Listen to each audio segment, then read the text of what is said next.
In society, there are a lot of feelings or emotions that generally are frowned upon, mainly being anger, hatred, sadness, or things of that nature. If you were to ask the average person, they would probably say they wish to live a life without said emotions. You know, a life with no anger, or a life with no sadness. But why? Why are these emotions viewed as bad, while others are seen as good? Now, if you were to go back in history, you wouldn't be able to find an exact point where someone, wrote down on a stone tablet and said, you shouldn't feel this, you shouldn't feel this, and you shouldn't feel this. That would be stupid, because you cannot prevent the way you feel. That's just, a part of the human experience. But people usually frown upon these certain emotions, not because of the feelings themselves, but because of the actions that, come from them. For example, someone who's angry or has anger issues, or, something bad happens to them, or they're angry at the world or angry at themselves. In history, they've tend to do more bad things. Or someone who is sad or, depressed, and they do things that hurt themselves, suicide, self-harm, all of the things that people do to hurt themselves, intentionally or unintentionally. But I feel like because of this stigma, around emotions, where you shouldn't feel this, you shouldn't feel sad, you shouldn't feel mad, you shouldn't feel angry, you shouldn't feel hatred, I feel like it's only led to, the evolution of these feelings, and it turns into bottling them up or hiding them away because you want to, stick to social norms, or you want to be perceived as a good or a happy person, and you don't want to be perceived as someone who's sad or angry. And I feel like once you start to, not want to be perceived as something, like you don't want to be perceived as a sad person or an angry person, because you don't want the people around you to feel like they have to accommodate you, or they have to help you, or, or they have to take time out of their life for you. You start to bottle up these emotions, you start to try to ignore them, I don't feel this, or I don't feel that, and you try to ignore them, or you just, fall into them more.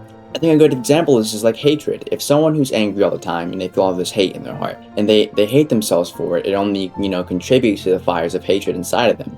Hating yourself doesn't solve your problems, it just, makes you hate yourself for having them.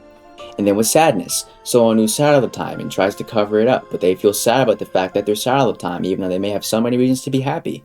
And they, they cut themselves off from others. They try to avoid people, seeing them fully and, seeing their emotions and their sadness. They feel like they have to, run away from it. And I feel like once you do this, you start to lose your individuality, You start to lose who you are as a person, because, you're so focused on your emotion. You're so focused on, oh, I feel this, or I feel that, or, I don't want to feel this, or I don't want to feel that. Or the complete opposite, where, I feel this, so I guess I'm this, or I feel angry, so I guess I'm an angry person, or I feel sad, so I guess I'm a sad person. You start to lose who you actually are. And you might ask me, okay, so what's your solution? And the truth is, there is no real solution. The only solution you could say there is acceptance. And I don't mean acceptance in the way you start to play into this role. I don't mean acceptance in the way you're like, okay, I feel sad all the time, I accept that I'm a sad person, or I feel angry all the time, so I guess I'm an angry person. I mean acceptance in the way that you accept that feelings are not representative of who you actually are. For example, if you feel joy, sometimes, let's say it's 50-50, you feel happiness and you feel joy, what would you classify yourself as? Most people would say, if I feel sadness the same way I feel joy all the time, then I guess I'm a sad person. Or someone else would say, I guess I'm a happy person. But I think both are objectively untrue. You are just a person. And when you let your emotions define the way you view yourself, you become less of one. So you should accept it, Sometimes you will feel anger, sometimes you will feel sadness, sometimes you will feel hate, sometimes you will feel fear. But you don't have to be those things. The only way to become something is once you start playing into that. Once you start, acting like someone who would do those things. If I'm sad, and I start doing things a sad person would do, I start self-harming, or I start, pushing people away, then yeah, maybe I would be a sad person. But if I'm sad and every day I still wake up and I give it my best shot, every day I still wake up and I try to make myself smile, I try to make people around me smile, then maybe I'm not a sad person. Maybe I'm just a person.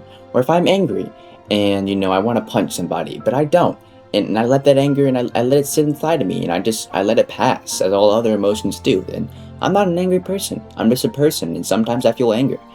And that's okay. Don't villainize the way you feel. Don't feel like you shouldn't feel a certain way. If you didn't feel certain emotions, your life wouldn't be you. You know what I mean? If I didn't feel anger sometimes, I wouldn't be Micah J. I'd just be, a being. And if I didn't feel sadness, I wouldn't probably ever be happy. I just exist. All of these emotions we feel, they're all perfectly curated, they're all created, or not even created. They're all inside of you. I don't really know about the whole creation thing. I'm not really, I'm still figuring that out. And all these emotions, they sit inside you and create this perfect balance of existence.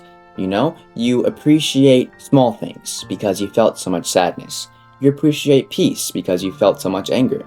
You appreciate, existence because you felt so much fear. All of these emotions all come together to create a person. And sometimes you feel different emotions you don't want to feel. And you don't have to feel bad about that. I feel sad all the time. Do I have a good reason to be sad all the time? Maybe not. But I don't need one. It's just how I feel. It's not me. I feel sad because, I don't have a girlfriend, or I don't really have that many friends, or I've never had a girlfriend, or I've never really felt certain things I wish I could feel. But that's okay. It's okay to be sad. It's okay to be angry. You have a right to be those things. That's, you exist. You won the sperm race. You were born. You have a right to feel whatever the fuck you want to feel. But you also have a right to do whatever the fuck you want to do. So, don't let your emotions define you. Let yourself define you. You don't have to do certain things because you feel a certain way. You don't have to feel a certain way because you do certain things. You have to let yourself feel. And one day those feelings will pass and something else take its place. And then when that thing takes place, let yourself feel that too. Whether it be anger, joy, fear, happiness, fear again. No matter what it is, just let yourself feel it. Don't push it away. It's not going to make it better. Don't try to pretend you don't feel that way. It's not going to make it better. Don't feel like you have to hide it. It's not going to make it better. You just have to accept it and choose to do despite. So, if you take anything from this video, it's okay to feel emotions. It's more about what you choose to do despite it. If you feel sadness, that's okay. Try to smile despite it. If you feel anger, that's okay. Try to smile despite it. If you feel fear, that's okay. Try to do despite it. Your life matters. Please don't waste it. I stream on Twitch and I'm a lot less, I'll say, put together. But I think I'm pretty funny, so maybe you could tune in sometimes and maybe you'd enjoy it. Goodbye.